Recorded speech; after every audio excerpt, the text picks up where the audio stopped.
If you sort of want it and you believe it, it feels sort of good. If you really want it and you believe it, it feels really good. If you really want it and you really don't believe it, it feels really bad. So the way you feel is your indication of where you are in your day-to-day thoughts, in your habits of thoughts, in your, what you could say, beliefs or expectations, where your expectations or beliefs are in relationship to what you want. Most people, because they do want to feel better than bad, they try to hold their beliefs and their desires in approximately the same place. In other words, whatever you do, don't let your desire get out there too far ahead of your belief. That's just foolish, people would say to you. You must not let yourself want what you don't believe. And we say, well, it's one way of sort of managing the way you feel, but it doesn't work out very well because you really can't control the constant desires that are born out of the life experience that you're living. Those desires are rocketing out of you. As you are exploring contrast and knowing what you don't want, you know what you do want. And on many levels of your being, you are sending forth those vibrational requests or desires. So even though you sometimes try to not want something, you can't. You can't hold it back because it's going to come at you in another way and another way and another way. Your life is so rich with so much to chew on that your evolution is just constant. And in this time-space reality, it is more exaggerated than ever, ever, ever before. So this gathering is not at all about teaching you the impossible task of holding back your desires. It's all about bringing your chronic day-to-day thought patterning into closer alignment with the natural desires that your life has produced. You are translating vibration, and that's why you see. And you are translating vibration, and that's why you hear. And that's why you smell and taste and touch. You are translating vibration. But you have another sensor that translates vibration more precisely than all of your other sensors put together. And you might say, how could anything be more precise than my vision? We say your emotional guidance system is you can feel vibrational alignment or not. Alignment or not. You can feel when you are approaching your vortex. You can feel when you are inside it. You can feel when you are maintaining the vibration of it. Not just because manifestation begins to come to give you evidence of your alignment, but because your emotions give you evidence of alignment and not. The better you feel, the more in vibrational sync you are. The animals know it. They move away from any experience that causes them to focus in a way that they are out of alignment. You call them instinctual, and that's a fine word, but they are vibrational interpreters of this emotional sense. And it might be fair to say that part of the reason that they are better at interpreting emotional vibration than humans is because they're not talking all the time. They're not using their words to cover stuff up. They are not communicating and trying to socialize in the way that humans do. That's an advantage they have. But they are also not the magnificent creator that human is. In other words, we have to really help you give yourself the benefit of the doubt when we say you are dissecting extraordinary contrast for the purpose of expanding desire. So because your desires are expanding more rapidly than any species ever, as your desires are expanding more rapidly, you need a keener sensor or awareness of your sensor in order to recognize where you are incrementally. A man said to us last week, I have diabetes. I've had it for a long time, he explained. And every day I prick my finger for the purpose of reading the meter to see where my blood sugars are. And later in our conversation, we pointed out that the reason that he does it every day is because he doesn't want it to get too far out of whack before he figures out it's out of whack. And so we propose a happiness pricker. In other words, wouldn't it be nice if you caught your misalignment in the early subtle stages before you go into a coma?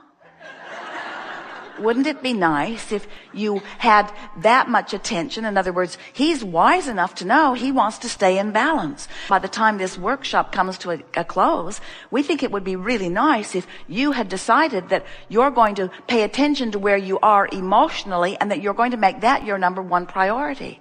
And rather than just accepting what is as a condition that you have no other option other than to observe, that you care so much about your happiness indicator that you choose the thoughts based upon alignment. In other words, this man does not choose the food because of the way it tastes. He chooses the food that he eats because of the indicator that he's checking. And we think it would be a really good idea if you would choose the thoughts you think because of the indicator it will give back to you, not just because it's something that's there. The squeaky wheel gets the oil, and it also gets your attention, and it also takes you out of the vortex over and over and over and over again. And your excuse is, but Abraham, it's true. And we say, so what? There are a lot of things that are true that you don't want to include in your vibration and create in your experience. So that's really not a good indicator, just because something's true, that you would give your attention to it. The indicator is, how does it feel when I think about it? And is there a way that I can think about it that feels better to me? And if there isn't a way that I can think about that feels better to me, then I'll think about something else that does feel better to me. And you go along with that so far. You say, well, I like that. I can guide my thoughts to a certain extent, but there are these hot buttons in my life. There are those issues, these people that push my buttons. And we say, really, nobody has access to your buttons but you. Really, nobody does. You are source energy beings here in this physical body. You were source energy first.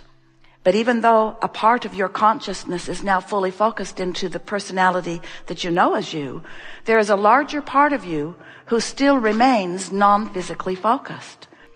It's easier for you to accept that that part of you is a vibrational part of you because you have not figured out how to translate the non-physical into what you can see and hear and smell and taste and touch for the most part.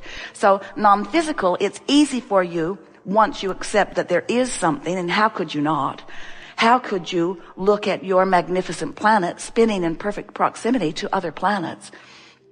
Sun coming up every morning, food remaining constant on your planet. How could you not know there is something bigger than what's going on here on your planet? You're brilliant and you're magnificent, but you have not figured out how to scrape enough dirt together and launch another planet into orbit. It doesn't happen from your physical perspective. There is a bigger picture, and many of you accept it. You call it many different things. We call it source, but it is vibration. And it's easier for you to accept the source as vibration than it is in many cases to accept yourself as vibration. But we want to remind you that you are an extension of the vibration that is source, and you are primarily vibration also. So when you begin to ponder the notion that there is a non-physical vibrational part of you that is emanating a signal at all times, and here you are in your physical body, and if you are wisely wanting to feel good, you are finding vibrational resonance with that signal of source. Now you've got it all figured out. Now you've got life really going on. Because that means you accept that you are an extension of source energy, and that source energy is offering you constant, steady, pure, supreme, absolute, specific guidance. Guidance to you about where you are right here and now, in your thought, in your word, in your deed.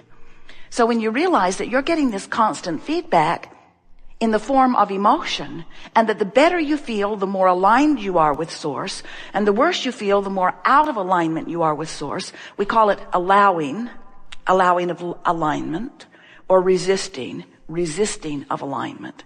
When you are allowing this resonating blending of who you are with who you really are, you feel wonderful. And it's what all of you intended. You said, I'll go forth and I'll explore, and I'll come to new conclusions about what I want.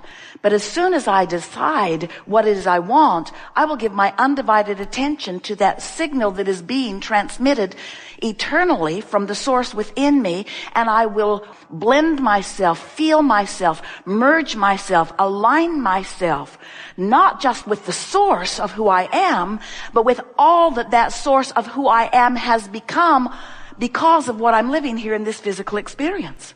When someone's rude to you, you ask for a nicer world, and the source within you knows it and bees it. When you're rude to someone, you ask for you to be nicer in the world, and the source within you knows it and bees it. When you're sick, the source within you becomes vibrationally weller than the source within you was before you got sick. In other words, every experience causes an expansion. So every emotion that you feel, no exception, is about whether you are keeping up with your expansion or not. There are a lot of people running around this physical planet who are ornerier than anything else. They are just overwhelmed and ornery, worried, fearful, fitful, not feeling all that good about where they are or about the way life is treating them. And we would like them to know that those fitful, ornery, worrisome feelings are simply their emotional guidance system letting them know that they have an opinion of their life, an opinion of their planet, an opinion of something that is not in sync with the opinion that the source within them has about the same thing. So many of our physical friends, when they hear us say something like that, say, well, the source within me must not be where I am, looking at what I'm looking at. Source within me must be oblivious to the reality of my current life experience. And we say, that would be correct. Because the source within you only holds focus upon what you have asked for. You see, in this vibrational frequency, where the better you feel, the higher the vibration, the worse you feel, the lower the vibration, when you know what you don't want, there's always a bounce to that wave. And by knowing really what you don't want, there's a really what you do want bounce to that wave. And that bounce to that wave is what source captures and holds as the standard of who you have become. So every time your life causes you to bounce into a new and improved place, the source within you becomes that and holds that as the standard which you now can feel your relationship to. That makes sense to you? So as you are realizing these few things, you were source energy before you came into this body, and the larger part of you still remains source energy even though you are in this body. And the larger part of you is eternally broadcasting a signal to you, specifically to you, to help you to know what your highest bounces have been, because the source within you always takes the highest bounce. That's why you never need to worry that if you or anyone tunes to the frequency of the source within you, that you will then become damaging to people or the world around you. It could not happen.